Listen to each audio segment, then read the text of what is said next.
มาส่งค่ามาส่งพ่อแม่พี่น้องผู้ทำยินแต่ก็กุคนขามาส่งค่ามาส่งตั้งเสียงค่าคำนะเสียงจงไปมาทำได้เสียงกำ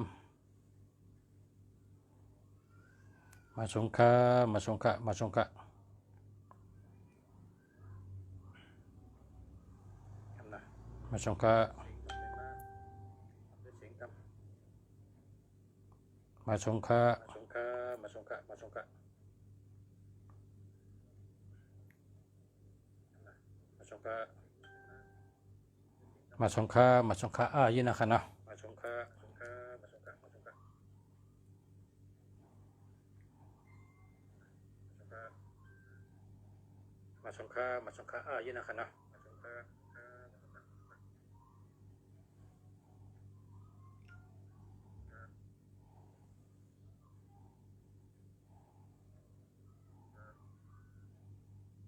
มาส่งค่ามาส่งค่ายินนะคะนะ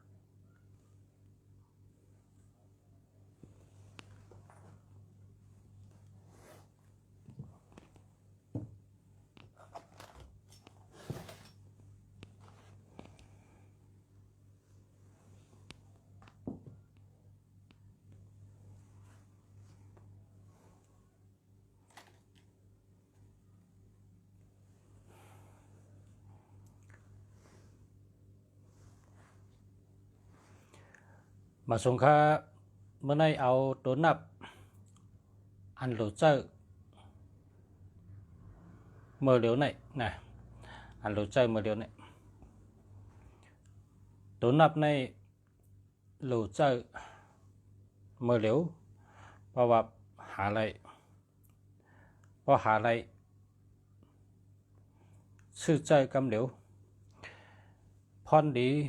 ตัวนับเนี่ยปนตาเจอในพงนะปนตาเจอในพงในจักรลาดในโทรศัพท์นะปนตาเจอในพงเลยว่าเป็นตัวนับอันดุงเสียนางวนเจนจ้านางมาตั้งหึงอ่ะนะแต่เมื่อข้าวยาม8 โมงปุ่นอ่ะเลิกด้วยตัวนับอันดีปันได้มีนำนะอันดีปันได้มีนำอันมีเงินก็ตึกกึดนำอันมีตังหูก็ตึกกึดนำอันมีปิญญาก็ตึกกึดนำไปการเมื่อไหร่เอาตัวนับมาปันเมื่อไหร่6 9 9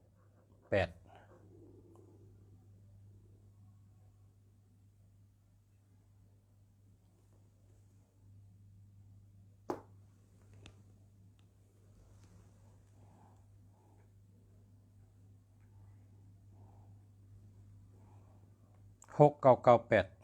8 9 9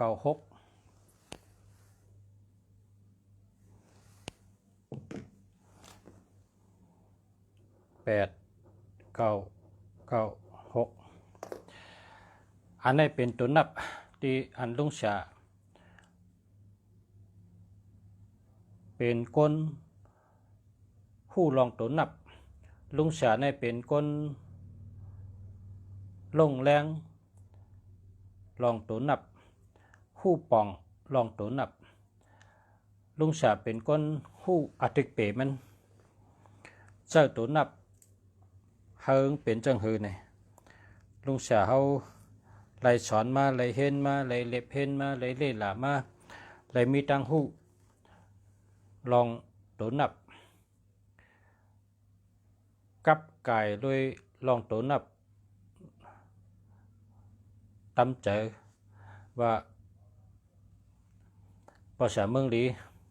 โดยปัญสุเจ้าไรแสงแรงกูคนค่ะเมื่อในที่ลุงเสียเมืองดีเอามาปั่นพ่อแม่พี่น้องเขาใน6 9 9 8นะ6 9 9 8และ8 9 9 6ไล่อันเลยก็เอาอันนั้นนะไล่อันเลยก็เอานั้นเพราะเขาก็หาซื้อ ไล่อันใดก็เอาอันนั้นไงเอาอันเดียวไงเพราะว่ามีสองก้อโผก็เขาเจอเมก็เขาเจอก็โผก็ชื่ออันหนึ่งเมก็ชื่ออันหนึ่งเพราะสู่เจ้าชื่อไรตัวนับ6998เปิ้นได้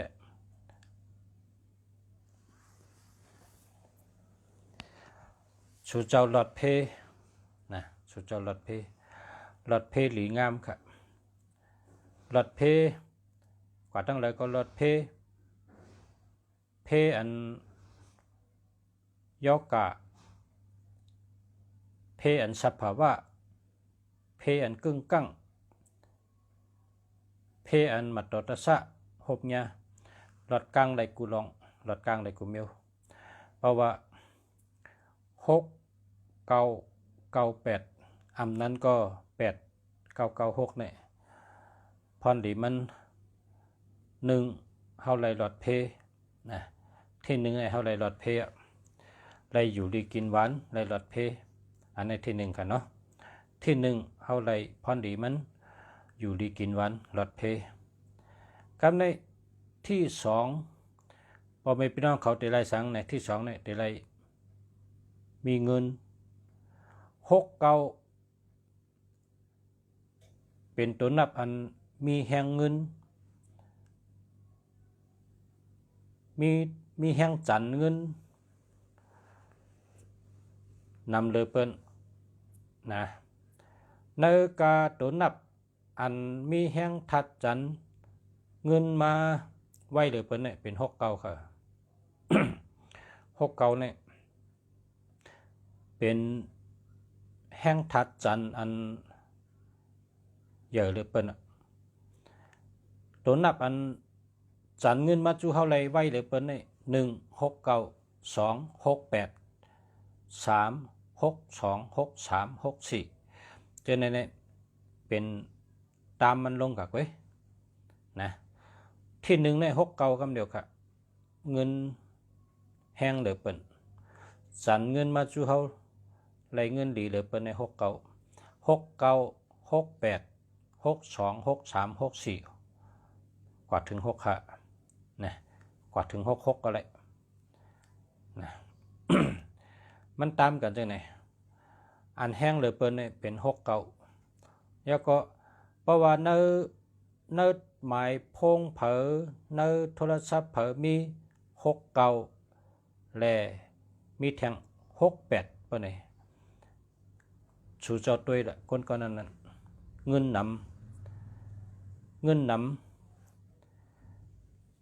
มันนำเลยเปิ้นต่างก็พอคนก็เลยมีเบอร์โทรศัพท์นะเปิ้นห้องว่าหมายพงเนี่ยนะหมายพงอ่ะพอเผอมี69เฮ้แล้วก็ซ้ำกับมีแทง68เฮ้เปิ้นนี่สู่กันด้วยละก็ในเงินในธนาคารมันก่อนนำเงินในทองมันก่อนนำอันนี้เป็นตัวจันเงินค่ะจังว่าลุงสาปันชุมไม่ได้ปันพ่อแม่พี่น้องแต่ก็ผู้ถมยันเขาเลยเจอตื้อ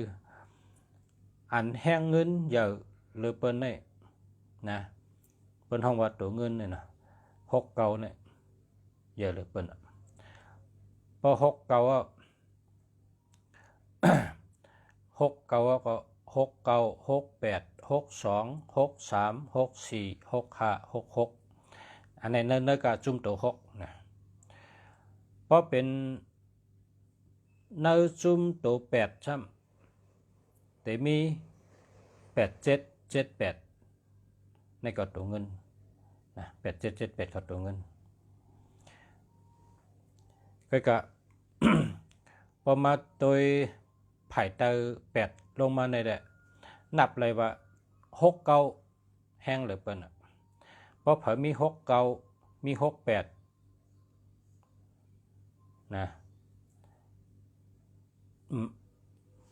ง่ายๆคนก่อนนั่นนะ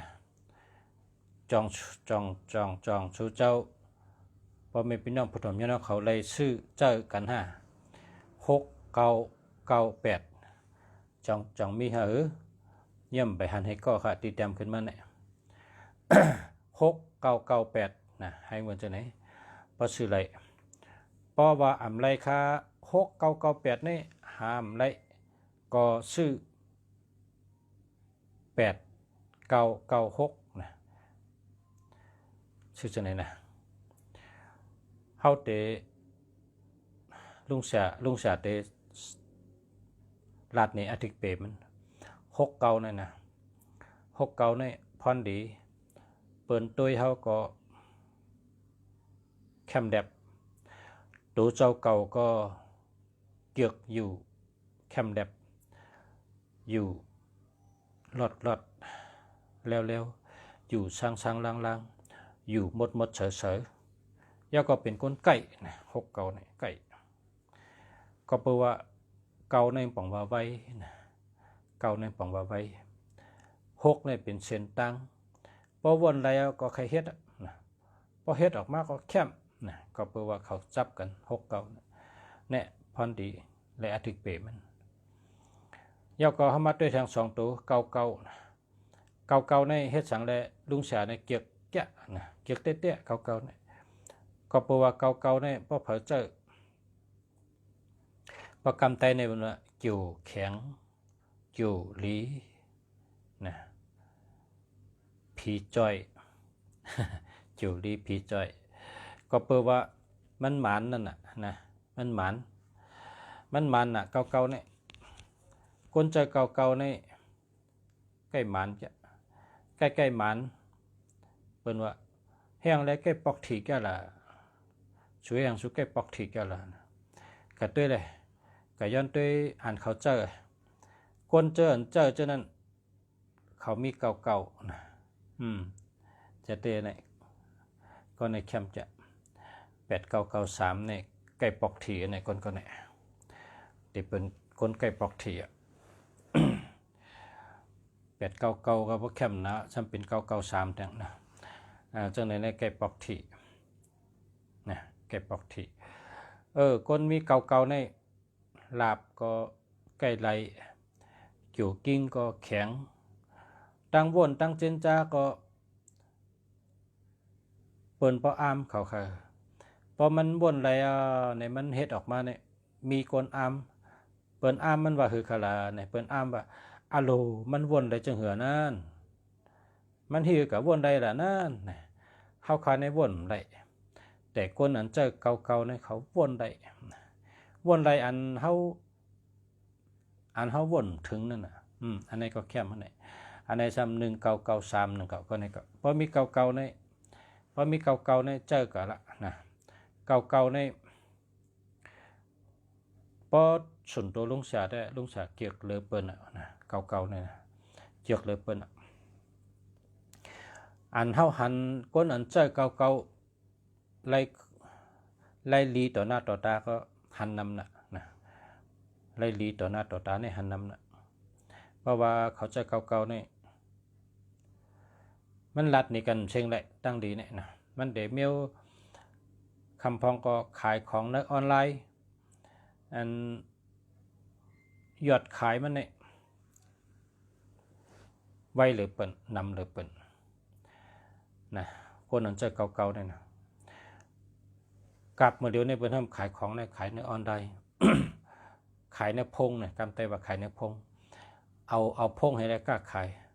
ปองมีเก่าๆในไรชงกูวันน่ะลุงสาหันมันนะลุงสาหันได้ชงกูวัน1 วันนี่เป็น10ก็ครับลุงสาด้วยเขานะจานเจอใจเก่าๆเนี่ยเก่าๆใน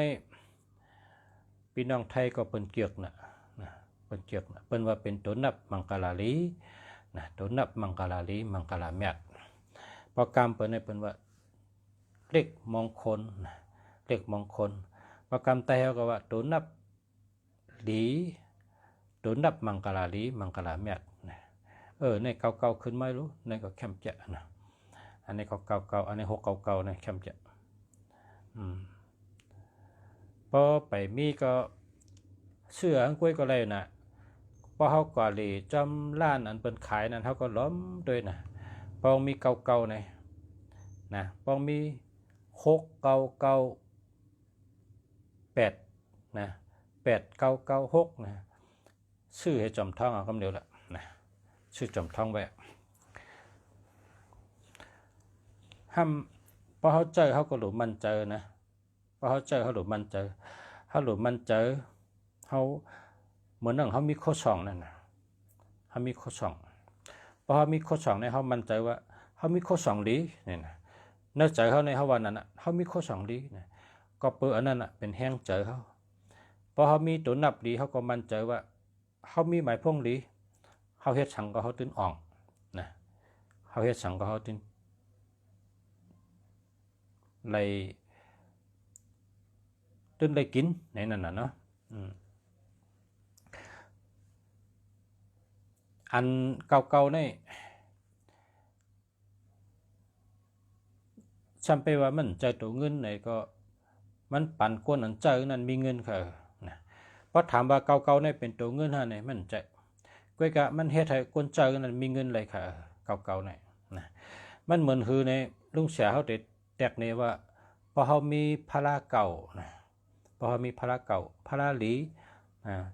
ภาระจัดเก่าใช่ไหมกวนอันมีเฮิรนกันต่อค่ะกวนอันเฮิรนอันมีภาระเก่าภาระหลี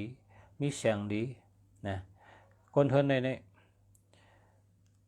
เฮิรนนั้นตั้งเฮิรนเขาได้อยู่ดีไว้ตั้งเฮิรนอยู่ดีกินหวานไว้แล้วก็เฮ็ดสวนก็เขาเลยรีเลเปิลเฮ็ดหน้าก็เลยรีเลเปิลอันนี้ก็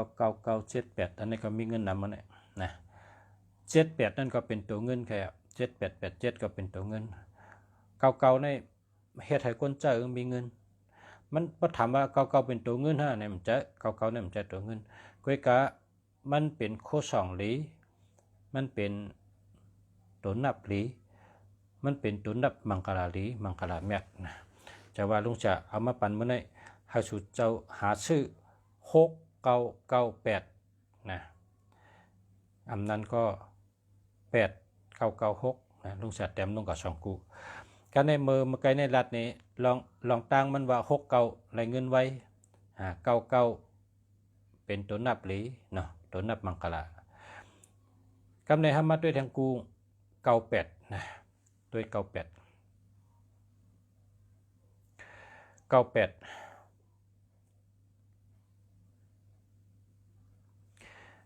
ในซ้ำเปิ้นห้องว่าตัวนับเจ้ามูลใหญ่คนหอกคำนะ9889นี่เป็นตัวนับเจ้ามูลใหญ่คนหอกคำเนี่ยว่าพรดีมันปันจังคือขละเนี่ยพรดีมันปันมีบารมีอำนาจปลายวนออกมาก็เป็นอันชื่อเจอย่อก็เป็นปลายวนจันสูงนะ9889เนี่ยย่อก็วางแผนเฮ็ดสร้างการปกป้องสังก็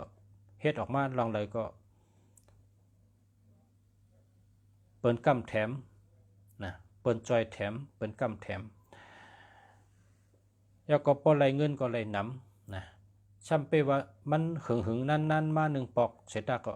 พอมาก็มานำนะคะเงินเนี่ยนะ9889เนี่ยนะลุงชายามรัดหลายปอกก็ว่าเขาถามมาก้นมันก็โทรศัพท์ถามว่าลุงชาเขาแต่ก็ซื้อหมายพงเหมือเตเอาศูนย์นี่หังดีเลเปิลเนี่ยว่านะเตเอาศูนย์นี่หังดีเลเปิลเมื่อกูปอกเนี่ยมันมี089นะลุงชาก็ว่าเอา089เนี่ยรีเลเปิลนะเพราะเป็นเงาเนี่ยนะ089เนี่ยรีเลเปิลอันตามมาทำแทงอันดีตามมาแทงซ้ำเป็น088นะ1089 2088อันนี้ดีเตะๆนะก็ไม่เป็นห้องเขาดีเตะๆก็มันเพราะว่าเฮาคาในเพราะว่าจัดปานเหตุการณ์หาเงินไหนมันตึกเป็นพ่องโหลเงินฮะโหลเงิน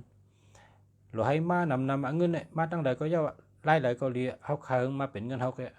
เฮาโหลกูภายกูตั้งนะจังว่าเฮาคาเลย089 เขาคาเลย088ก็นะอาทิตย์เปงเข้มน่ะ089เนี่ยมันกึ้มแล้วก็ยืงเยอะเพราะ088ซ้ำการเล็กการเยอะสีขาวสีลำสีเหลืองเขาหับอะไรหมดเขาเอาอะไรหมดนะเพราะเป็น088นะเพราะฉะนั้นถ้าเป็นจังหือเนี่ยเพราะฉะนั้นก็รีได้รีวแต่ว่ามันก็เป็นอันตามกว่านะเป็นอันตามกว่า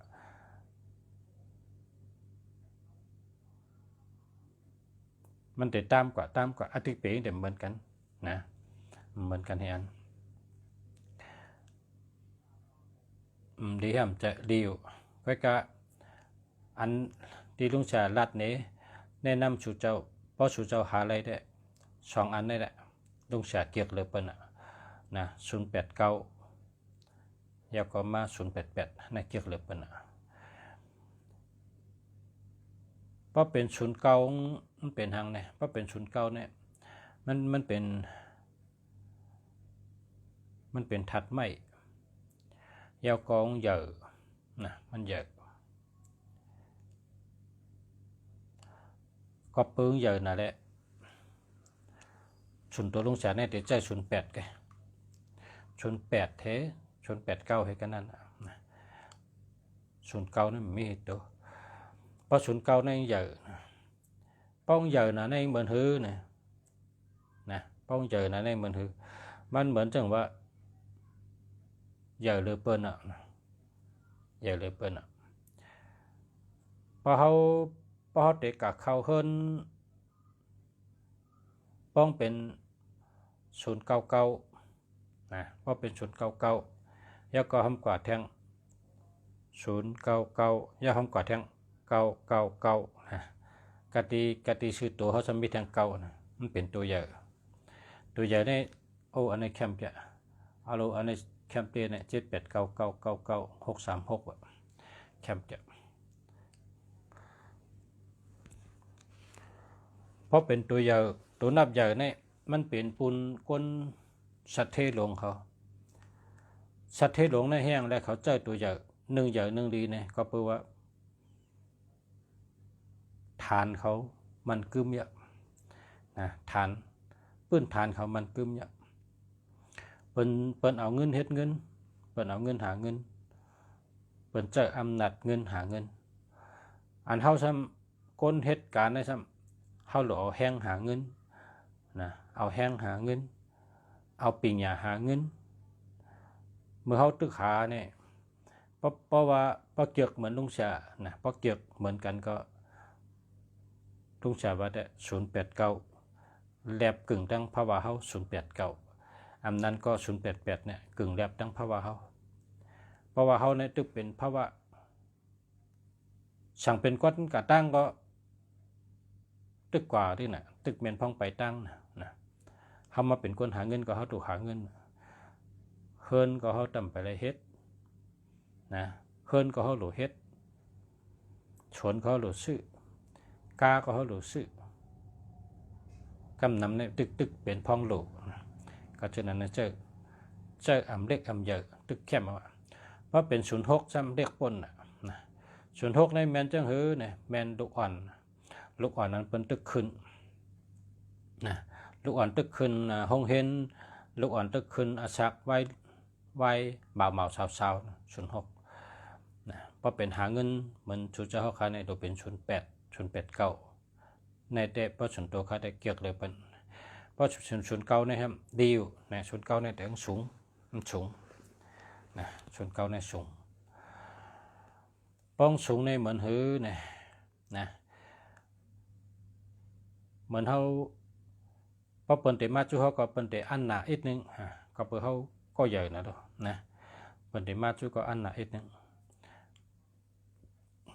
พอตันมา3ปอกเปิดอาจจะมาปอกให้เนี่ยป้องสูงนะก็มันเหมือนเขากว่าหามันเจ้าลงให้นะเพราะกว่าหามันเจ้าลงเนี่ย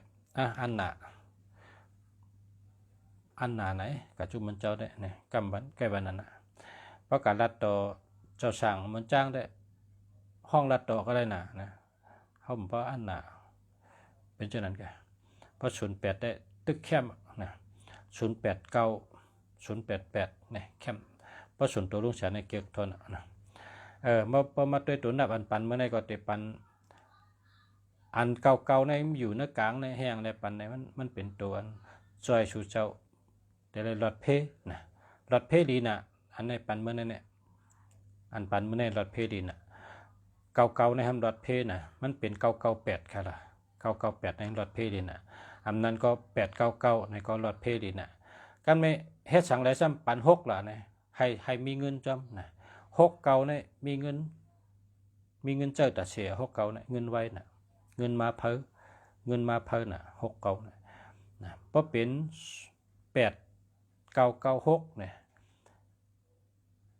6ก็มีตั้ง6ก็ต้องมีตั้งปลายอยู่6ตั้ง9ตั้ง6เนี่ยป้องจับกันก็อาทิตย์เป๋งเหมือนกันไงนะป้องจับกันอาทิตย์เป๋งเหมือนกันพอเฮามี6เก่านั้นเป็นไรเงินดีนะเพราะเป็น96ก็เฮาก็ไรเงินดีเงินมาไวค่ะมาไวมันเป็นตัวจันเงินอันจันเงินมาจู่เฮาไว้ในเป็น6เก่า68 62 63 64 65 66นะในเป็นจุ่มอันจันเงินเป็นห้องตัวเงินนึงอยู่จำ6ในเป็นตัวเงินก็ในปดเลยในซ้ำแต่มีแทง7887อันนี้ก็เงินค่ะนะเป็นเงินค่ะก็การเงิน7887เนี่ยเป็นเงินนำนะเงินนำเงินมีนำนะเพราะเป็น6996นั่นแหละเฮานับเอาตั้งแต่1เปีย1ขัน1จ้อย1เหง1หมื่น1แสน1ล้านมันนับมันขึ้นกับเด็กนะอย่าเพราะเป็น7887ซ้ำจังเนี่ยนับแสนขึ้นนะครับเนี่ยนะนับแสนขึ้นพอนับแสนแล้วก็ล้านขึ้นกว่าทั้งปุ่นเงินนำเงินเยอะเพราะเป็น7887เนี่ยยิบเงินนำไหลเงินนำเพราะไหลมากก็ไหลนำนะก็กระปบ6เก่า62 63 64 65 66จะไหนเงินเองมากูเซนเนี่ยจังหวัดเกียกก็ในมี68ก็ในแคมป์แกนะตัวเงินนั่นแหละ63ก็มี36ก็มี68 69เอาโลในแคมป์แกสาววันนอกกองมอนอันในแคมป์นั้นเนี่ยเลี้ยงไว้ดีๆพอมีหมายพงดีจังในแคมป์นะ94ในตั้งรัดเกาหลีค่ะอันในแคมป์แกอันใน69ตัวเงินอะไรเนี่ย6964แล้วก็464665ในมีเงินแกเปิดห้องตัวเงินอะไรเนี่ย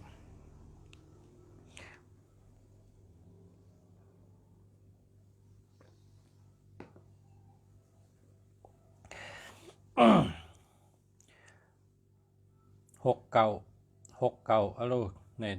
มีเงินจ่ายในจังไหน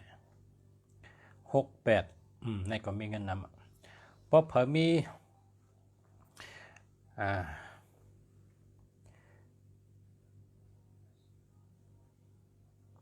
6เฮามันอยู่จับอันเฮายามรัดในกันเนี่ยมันเป็นตัวเงินกุโตค่ะตัว6นี่เฮาอยู่จำ6เก่า62 63 64 65 66ฉะนั้นมันเป็นตัวเงินนะ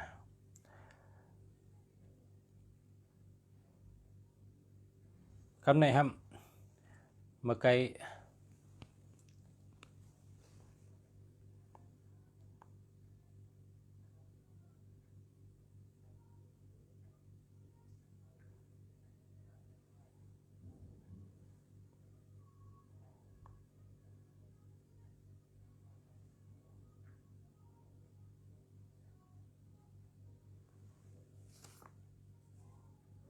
ในเด้อ